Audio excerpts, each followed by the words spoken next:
Hey everybody, I am at my parents' house tonight. I'm actually making that third and final recipe, red snapper VeraCruz, absolutely delicious Mediterranean dish.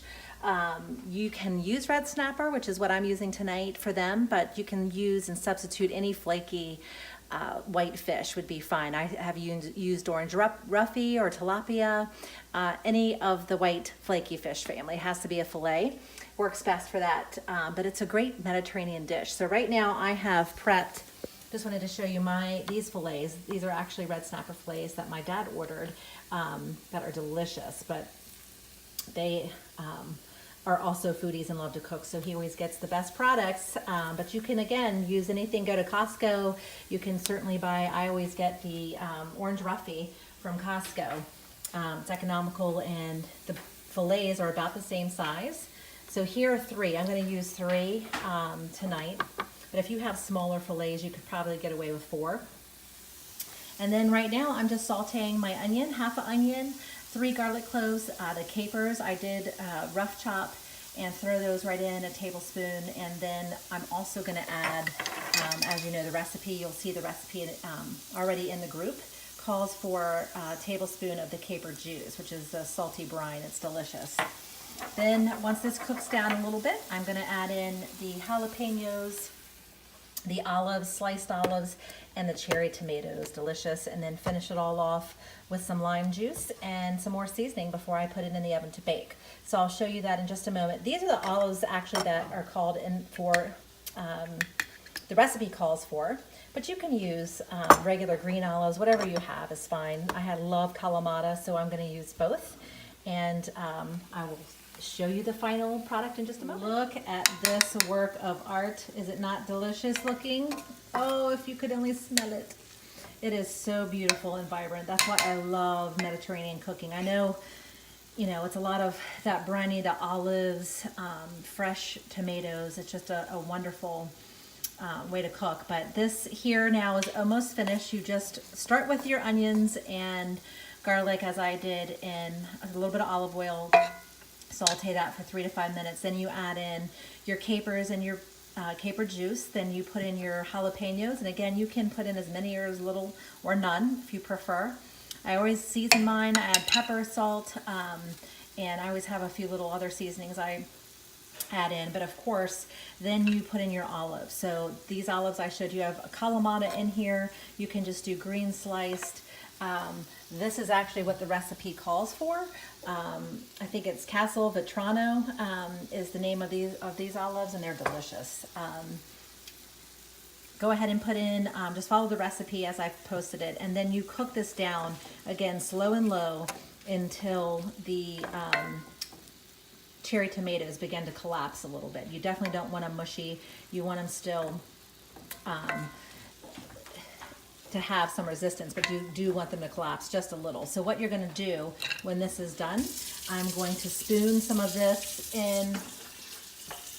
I'm going to spoon some of this in my pan. I just have a little casserole dish here with some olive oil already in it.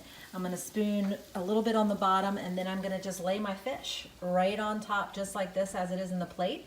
And then I'm going to put the rest of the mixture on top. Bake it at 425 degrees for about 15 minutes, and then you want to check it with a fork.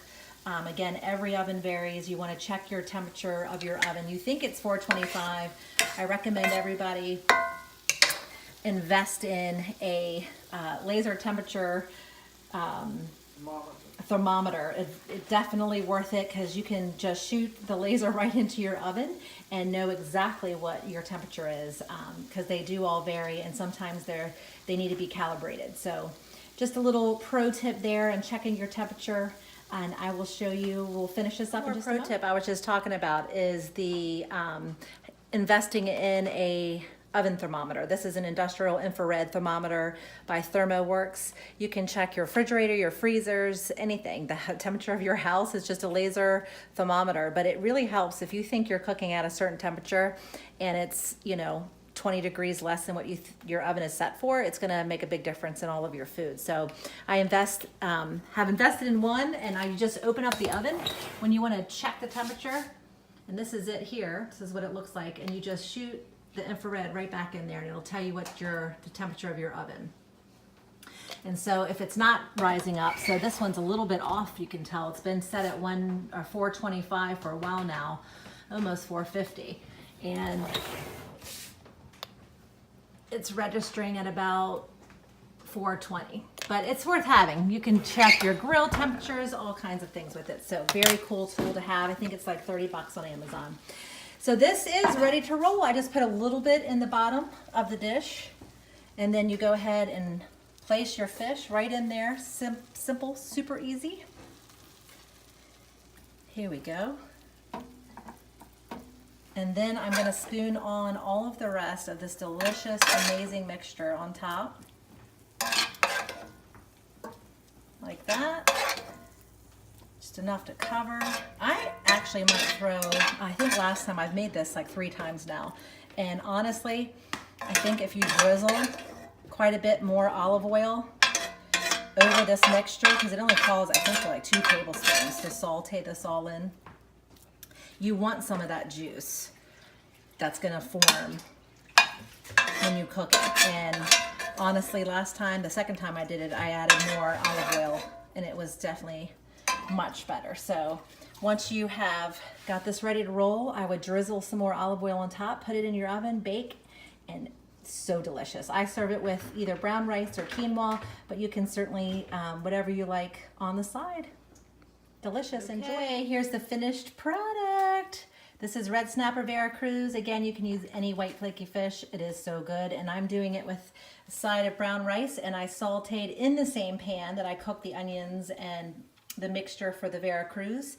Just added a little bit more olive oil and another garlic, and threw in some, this is actually a whole box of that big box of spinach cooked down to nothing. This will be enough probably for 3 people when you cook down that huge box of spinach, but it's delicious and seasoned up. And I may splash it with a tiny bit of apple cider vinegar.